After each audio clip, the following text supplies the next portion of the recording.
ሰላም ቤተሰብ እንደምን አላችሁ? ሁሉ ሰላም ከኔ እግዚአብሔር ይመስገን። ትንሽ ጠፍቻለሁ ቤተሰብ በአንዳንድ ነገሮች ጉዳይ ነው። ይህን ቪዲዮ ላይክ ሼር አድርጉልኝ ማለት ነው። እንደምታውቁት ቤሩት ላይ ከአሁን በፊት አጀንዳ ነበር ማለት ነው። ብዙ አበሾች ይሞታሉ። እንደውም አሁን ላይ ትንሽ ደህና ሆኖ ነው እንጂ በተለይ በድሮ ጊዜ በጣም ብዙ አበሾች ይሞቱ ነበረ። ቤሩት ጥሩዎች አልነበሩ። ማዳማቱ ከፎቅ ይወረወሩ ምናምን ብዙ ነገር ነበረ። ግን አሁን ላይ ከማዳም ምንም ነገር እየመጣ አይደለም። ማንኛውም ሰራተኛ እየሰራ ነው ያለው ማለት ነው። ግን እንደዚህ በውጭ የሚሰሩት ግን ያላቸው ምቀኝነት ማለት ነው። ትበልጭኛለሽ፣ እበልጥሻለሁ በመባባል እንደዚህ አይነት ነገር የሚያደርጉት አስባችሁታል?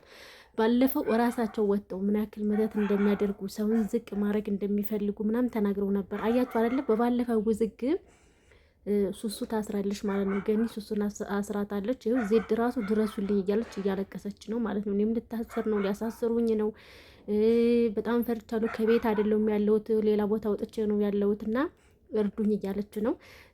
እርግጥ በባለፈው ይሄ ነገር የመጣው ይሄ አይዲያ ማለት ነው ይሄ ውዝግብ ጭቅጭቅ ምናምን የመጣው ሀቢባ ቤት ነው። ነገር ግን ዜድ ስትገባ ሀቢባ አይመለከትሽም እንጂ በእንደዚህ አይነት ጉዳይ አትግቢ፣ አንቺ የለሽበትን ብላታለች። ልጅቷ ምንም በነገራችን ላይ ምንም አላለችም። ቤሩቶች አሁን እንደዚህ ነን ምናምን ብላ ነው ያወራችው። እና አሁንም ዜድ ላይ ዛቻ እየደረሰባት ነው፣ እያለቀሰች ምናምን ትናንትና ቪዲዮ ሰርተ የነበረው ማለት ነው።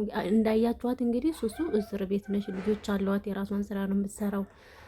ልጇን ትታ ነው እንግዲህ የታሰረችው ማለት ነው። እኔ የሚገርመኝ ሰው ሀገር ኢትዮጵያ እኮ አይደለም ዝም ብሎ ሰውን ያለ ማስረጃ ያለ ምንም ነገር ማሳሰር ይቻላል እንዴ?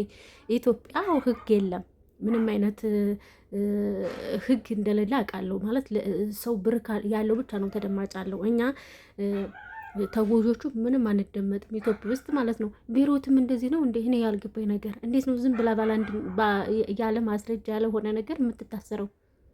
እስኪ ይህን ቤተሰብ ቤሩት ያላችሁ እኔ ስላልገባኝ ነው ማለት ነው።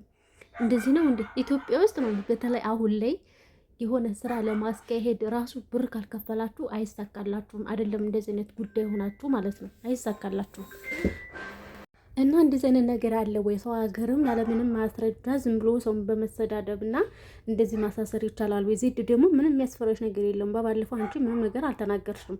አሁን አንቺ ትክክለኛ ማስረጃ ማስፈራሪያ ያደረገችብሽ ዛቻ ያደረገችብሽ ማስፈራሪያ ካለሽ መረጃ እሷም ትያዛለች እንጂ ሰውን እንደዚህ ማሸማቀቅ አችልም።